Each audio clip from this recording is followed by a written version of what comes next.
Hello everyone, আসসালামু আলাইকুম। আমরা অনলাইনে অনেক সময় অনেক ধরনের সাবান দেখি। তো আজকে আমি দেখাবো কিভাবে আমি বাসায় সাবান তৈরি করি এবং আমি সেটা নিজে ইউজ করি এবং আমি ইউজ করে উপকার পেয়েছি বিধায় আপনাদের সাথে একটা রিভিউ শেয়ার করতে চাই। তো আমি এখানে গ্লিসারিন সব নিয়েছি। তো গ্লিসারিন সোপটা আমি নিয়েছি একটা অনলাইন পেজ থেকে। তারপরে আমি এখানে কাঁচা দুধ নিয়েছি, যেহেতু দুধটা ফ্রিজে ছিল, একটু বরফ হয়ে গিয়েছে। তারপর আমি এখানে নিয়েছি হলুদের গুঁড়ো। এটা বাসার হলুদ না, এটা হচ্ছে আমি দোকান থেকে কস্তুরি হলুদ নিয়েছিলাম। এটা স্কিনের জন্য অনেক উপকারী। এরপরে আমি নিয়েছি ইকাপ ভিটামিন। এটা স্কিনটাকে অনেক গ্লো করে, ময়শ্চারাইজ করে। যেহেতু আমি নিজে ব্যবহার করব বা অবশ্যই আমি ভালোভাবেই আমি আপনাদের সাথে রিভিউ দিচ্ছি। এটা অ্যালোভেরার পরিবর্তে আমি এখানে দইটা নিয়েছি। এটা আমার সুদিং জেল। এই জেলটার ঘ্রাণটা একদম টক দুধের মতো। তো তারপরে আমি গ্লিসারিন সোপগুলো আমি টুকরো টুকরো করে কেটে নিলাম, যেহেতু এটা একটু বড় ছিল। তো আমি যেহেতু এটা জাল করব, তো এখানে গট মিল্ক সোপ দিয়েও চাইলে আপনারা সাবান তৈরি করতে পারেন।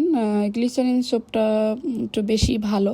তারপরে আমি এটা একটা বাটিতে আমি কস্তুরি হলুদটা ঢেলে নিলাম। তারপরে আমি কাঁচা দুধটা দিয়ে দিলাম। এখানে আপনারা ছাগলের দুধ অথবা গরুর দুধ চাইলে ইউজ করতে পারেন।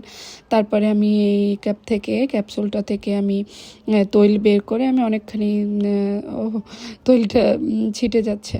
দেন তৈলটা অনেকখানি আমি তৈল বের করে আমি হচ্ছে প্যাকটার ভিতরে দিয়ে দিলাম। তারপরে আমি এটা একসাথে করে এখানে আমি জেলটা, সুদিং জেলটা দিয়ে দিলাম অ্যালোভেরার পরিবর্তে। তারপরে আমি এটাকে নাড়তেছিলাম। তো তারপরে আমি দিব স্পেশাল জিনিস, এটা হচ্ছে স্যাফরন। তারপরে এটা হচ্ছে আমার ইরানির, এটা ইরান থেকে আমি সরাসরি ইরান থেকে আনাইছি একজনকে দিয়ে। তারপরে এটা আমি পাত্রে গ্লিসারিন সব বেসটা আমি গলিয়ে নিচ্ছি। এটা সরাসরি আপনারা চুলোতে গলাতে যাবেন না, তাহলে এটা নষ্ট হয়ে যাওয়ার সম্ভাবনা আছে। আগে আপনারা পানি গরম করে তারপরে একটা পাত্রে এটা ঢেলে দেন আপনারা এটাকে গলিয়ে নেবেন। তারপরে আমি পুরো মাখাটা এই যে এটা দিয়ে দিচ্ছি। দেওয়ার পরে যেখানে একটা জিনিস মিস হয়ে গিয়েছে, আমি একটু টমেটো দিয়েছিলাম, তো এই জন্য এটা লাল হয়েছে, যেহেতু টমেটো স্কিনের জন্য অনেক উপকারী।